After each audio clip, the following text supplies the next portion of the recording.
Let me begin by making just a thumbnail definition of the geopolitical context in which we all find ourselves, including America.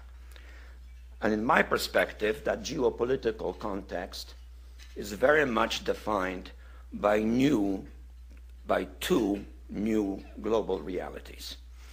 The first is that global political leadership, by which I mean the role of certain leading powers in the world, has now become much more diversified, unlike what it was until relatively recently.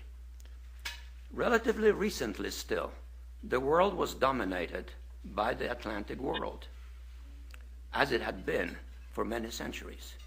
It no longer is. Today, the rise of the Far East has created a new but much more differentiated global leadership, one which in a nutshell involves, if one can hazard, an arbitrary list of the primary players in the world scene: the United States, clearly, maybe next to it, but maybe the European Union. I say maybe because it is not yet a political entity. Certainly, increasingly so, and visibly so, China. Russia, mainly in one respect only, because it is a nuclear power co-equal to the United States, but otherwise very deficient in all of the major indices of what constitutes global power. Behind Russia, perhaps individually, but to a much lesser extent, Germany, France, Great Britain, Japan, certainly, although it does not have a politically assertive posture. India is rising. And then in the background of that, we have the new entity of G20, a much more diversified global leadership, lacking internal unity, with many of its members in bilateral antagonisms. That makes the context much more complicated.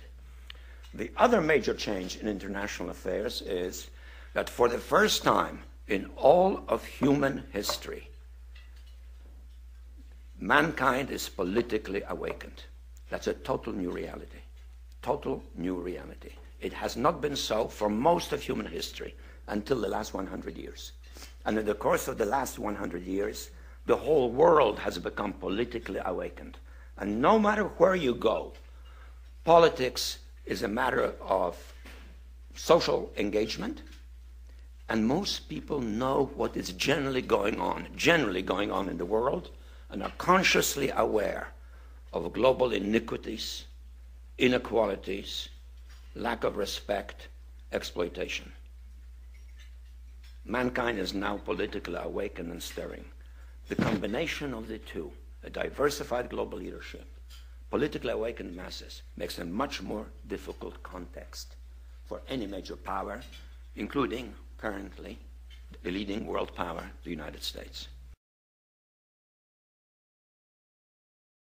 I really enjoyed your presentation, but I'm wondering, how would you rate the United Nations in helping solve some of the geopolitical problems we've had? Some people say they're not adding a lot of solutions, and some people even suggest we should have another organization internationally that can do the job that the United Nations should be doing. And even people are talking about one world government. So, I mean, how do you view the UN right now? Well, there should be such an organization. The word should implies that there is a kind of moral imperative or need for it. But it doesn't exist. Why doesn't it exist? Because we don't have a situation in which there is a concentrated source of power that has universal reach. Not even America has that. So the United Nations functions well in areas in which it is possible to generate consensus. And that deals usually with elements pertaining to human suffering, or to well-being, or to health. For example, the Food Organization, the Health Organization, the relief agencies, or arbitration of conflicts of secondary importance, in which the international community can kind of endorse what the UN is doing. But the UN is not a world government. The UN, when it comes to politics, is based on a fiction, namely 190 states which are members, each of which is co-equal with the others, except for the 5 that have the veto right in the Security Council. So it is an organization which reflects the ongoing diversity of the world.